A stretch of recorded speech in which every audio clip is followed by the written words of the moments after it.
welcome to my channel. I'm Micaiah Cheyenne, and today we are going to be talking about a rap legend who unfortunately passed away way before I was born. We are talking about the unfortunate murder of Tupac Shakur, or Shakur, however it is said. I heard Shakur my whole life, so I'ma say Shakur. His name is Lassane Parrish Crooks. He was born June 16, 1971. He was actually born in New York City. I always thought he was born in California, but he was born in New York City. He was renamed at a year old by his mom, who named him after a descendant of the last Incan ruler. She said she wanted him to have a name that was revolutionary, so that's what she gave him. So when he was older, his family moved to Baltimore, and he attended the Baltimore School of Arts. Now, a lot of us know this, but he was very talented in acting, of course, rap, but he also did ballet, jazz, and poetry.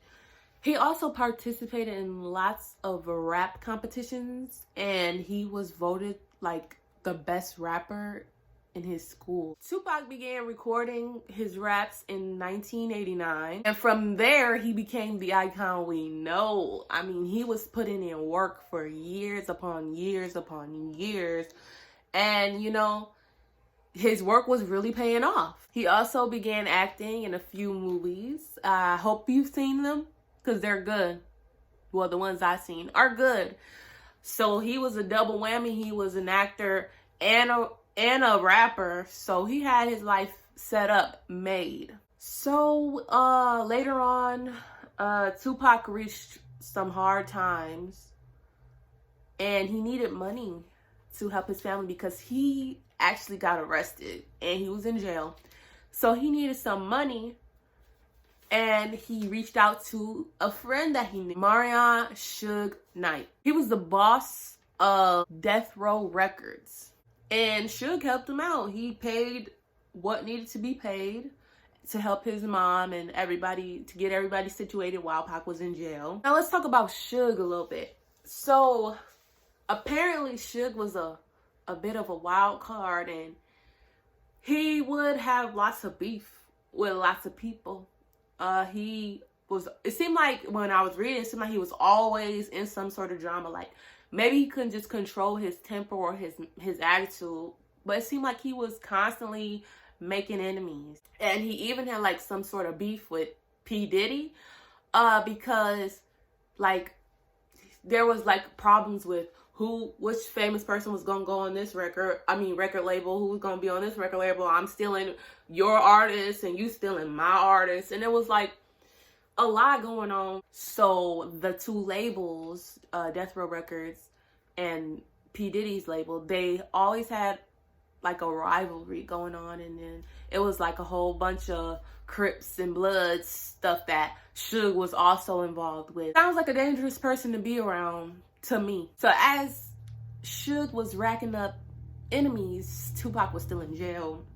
So when he got out of jail though, him and Suge became like really tight, you know? So around this time with the rappers, they heavily participated in gangs.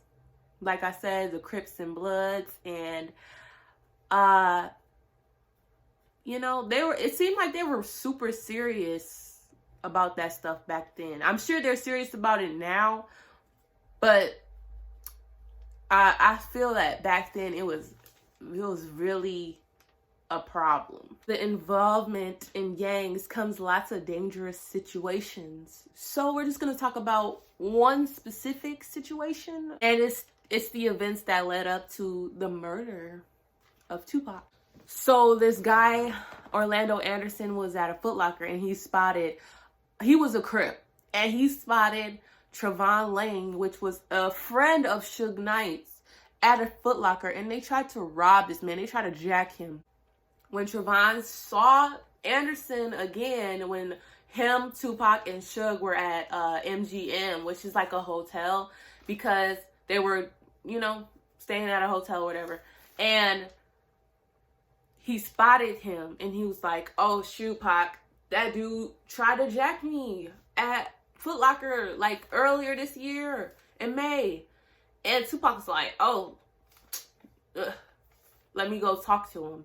So Tupac went up to him and asked him, like, what's his gang affiliation, like, whatever, which side is he on? And a fight broke out. Like, it says that Tupac attacked him, but so I don't know. But a fight broke out, and they were all, he was fighting him. And they said that Suge and all his friends or other gang members started jumping dude. They started jumping him. So bad that the hotel security had to rush and break the whole thing up. And this whole ordeal was caught on camera, the security camera. So there's proof that the fight did break out. So after the fight, Pac and Suge went back to the hotel to change their clothes because they were gonna go to one of Suge's clubs in Las Vegas called the 662. It's not open anymore, but it was, and that's what it was called. Tupac had like called his girlfriend or whatever at the time. Her name was Kidada Jones, and she is actually the daughter of Quincy Jones. He called her because he was supposed to meet her right like once he was leaving the hotel, but since they got into a fight, you know, it was taking a little bit of time. So he just explained everything that happened to let her know. And she was in the car waiting for him, but, you know, he just told her he's going to go change his clothes and then he'll meet her there. So after he changed his clothes, him and Suge decided to leave so they can head to the club. At 11 to 11:05 p.m., as Suge was driving the car, they got pulled over because their music was too loud. They got pulled over by police, and the police asked them to turn their music down. And also, Suge didn't have his license plates on the back. So they were like, where's your plates, bro? And he said, oh, it's in the trunk. So he went to the trunk, got his plates, and put them on, whatever. So then the police was like, okay, well, whatever, you guys can go. So they let them go. And the police went on about their way. Around 11:10, Suge pulled up to a red light at the intersection of East Flamingo Road and Caval Lane. And on the left side of them, a car pull up, and it's a car of girls, at least two girls. And you pull up and you see Tupac in the window, you finna be like, hey.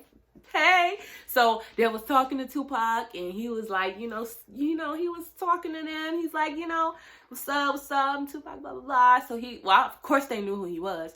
But they were talking, and he was like inviting them to come to the 662 club with them, and they're like, yeah, cool, that's great. He just was spitting game, whatever, even though he had a girlfriend, which is kind of rude. But anyway, he was talking to them, inviting them out, and they didn't have their bodyguard with them because the bodyguard was driving another car behind them because Pac said they might have more people come back to the hotel, so they need two vehicles. So that's why Suge was driving and not a bodyguard. Because I was thinking that too, like, why wasn't there a bodyguard? But whatever. So yeah. So then on the right, a dang white 4-door Cadillac pulls up. Tupac was hit multiple times, at least like 5. They said he was shot in the chest, shot in the thigh, shot in his arm, and in his right lung. So I think they said he got shot twice in the chest, actually. And that Suge was just hit by the fragments of the bullets in his head. So, of course, after the car got shot up, they're disoriented, bleeding out and all that. But Suge, he was able to drive away. So he drove away until he saw those cops from before, and they called the paramedics to come and pick them up. So the paramedics came to pick them up and rushed both of them to the hospital. And Suge was okay, but it looked a little bad for Tupac since he got hit the most. They rushed them to the University Medical Center of Southern Nevada. And at the hospital, Pac was heavily sedated. He was also put on life support, and They actually had to put him into a medically induced coma because he kept trying to get up and leave.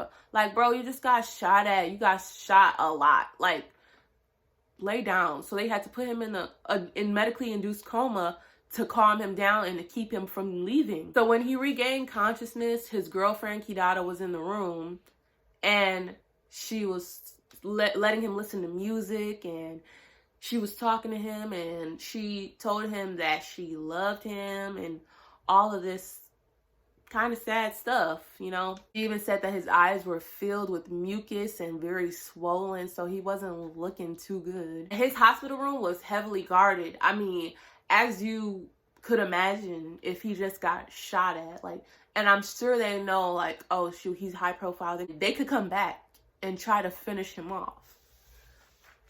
So a lot of his friends were out there protecting the door, protecting his room, just in case. On Friday, September 13th, 1996, Tupac Shakur died. He died of a respiratory failure that led to cardiac arrest after they removed his right lung that was shot at. And the doctors tried to revive him as much as they could, but they could not stop the hemorrhaging. And his mother made the unfortunate decision to cease any medical attention because it just wasn't working for him. It wasn't doing anything. And at 4:03 p.m., he was pronounced dead. So rest in peace to Tupac. Let's get into the theories, because there's a lot of theories, and some of them make sense to me. Some of them do make sense. So let's talk about it. Now, one theory is Tupac faked his death. Now, I'm gonna tell you why people believe this. So they believe that Tupac, you know, he was done with all of this rap beef. He was done with all of this crazy stuff. He didn't want to do it no more.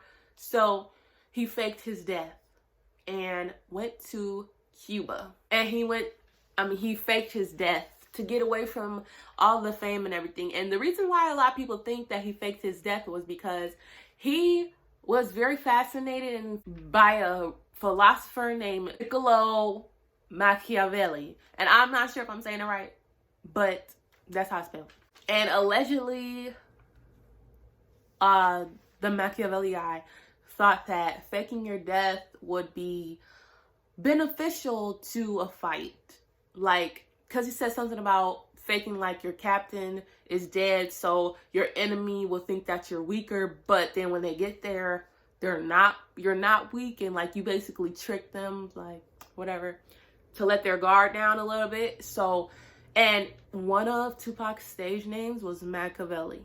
So that's kind of sus if you think about it. Like, he idolized this guy who thought faking death would be beneficial, and then Tupac has that as his stage name, and he dies also.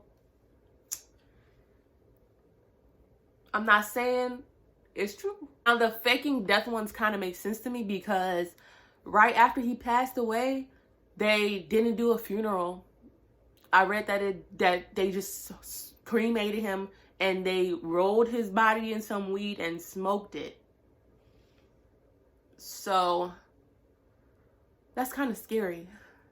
Like, your friend is in your lungs.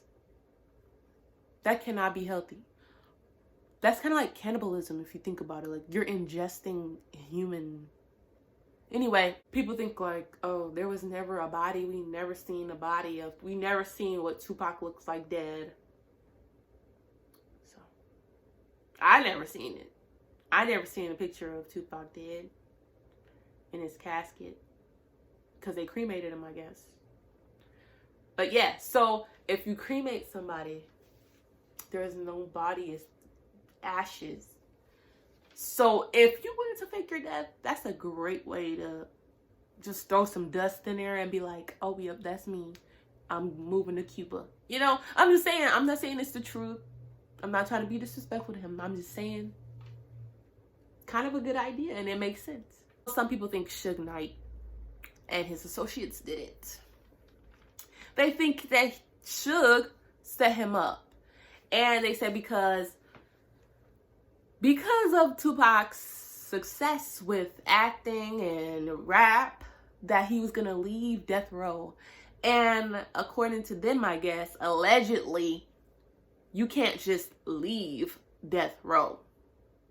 Like, you know, like on the movies when they say, the only way you getting out of here is in a body bag. You know, like stuff like that. That's so scary. But yeah, so I think it was something like that. Like, you can't leave. You have to die. That's the only way. So they think that Suge put the whole thing together because Suge and some other friends just felt like it was time for him to go. Allegedly. So, yeah. So they think that Suge set the whole thing up. And that kind of makes sense because if Suge was on the right side and the guys came up on the right side, shot the car up, why did he only suffer minor injuries? Make it make sense. Because if I'm chilling right here and my friend is over here and the guys who are trying to kill us are right here, they shooting, how the bullets gonna be matrixing to my friend? You know what I mean? Like, I feel like he could have got shot more. Like that little bit of injury, getting hit by bullet fragments. I don't understand that. I don't understand that at all. But whatever. Ain't my case. So yeah, so some people think Suge did it, which kind of makes sense to me. Because I don't understand how that could happen. Some people think that the notorious B.I.G., Biggie Smalls, has something to do with it. And it's because for years, him and Tupac had beef. You know, they had the whole who shot you videos and all that type of stuff. And how Tupac was insinuating that he messed around with Biggie's girlfriend and at the time, or his wife at the time, I don't know what she was, Faith Evans. And it was kind of, you know, messy. They was getting into the mess. So people think that Biggie killed Tupac, or had somebody kill Tupac, or he was the mastermind behind the whole death of Tupac to get rid of him. But Biggie also passed away suspiciously too. But that's the story for another day. But yeah, that is all that I have for you about Tupac. I want to do just a quick summary of what happened and what I think and the theories that there are. Yeah, so that is it. I don't think that Tupac is alive, unfortunately. That's just my opinion. I think that Suge set him up. That's what I think. Because they had suspects, but they ruled them out. And I just feel like the person next to you a lot could be the person that knows your weaknesses and knows how to get to you. And when you're with your friends, your guard is down. Like, you don't think none of your friends are going to hurt you. And maybe that was him. He was comfortable. He was talking to the girls. And it was just a perfect opportunity. And I just feel like he should have got hit more because they were on his side. Like, how are you going to shoot the car up and only one person is critically injured? I mean, it could be the grace of God for Suge. But I kind of don't think that's how it went. And this is alleged. Don't come for me, Suge. But that's what I'm saying. Like, that's what I think. So, if you like this video, then like the video. And tell me what you think. Tell me your theory. Tell me what... Because I wasn't born. I wasn't there. I don't know all of the details. I didn't see it when it came on the TV. I just Googled it and watched interview. But yeah, so if you like this video, like it, share it. Just tell me what you think about it. Tell me your theories or what you think happened. And just overall have a great day, you know? And I will see you guys next time. So thank you once again, and bye.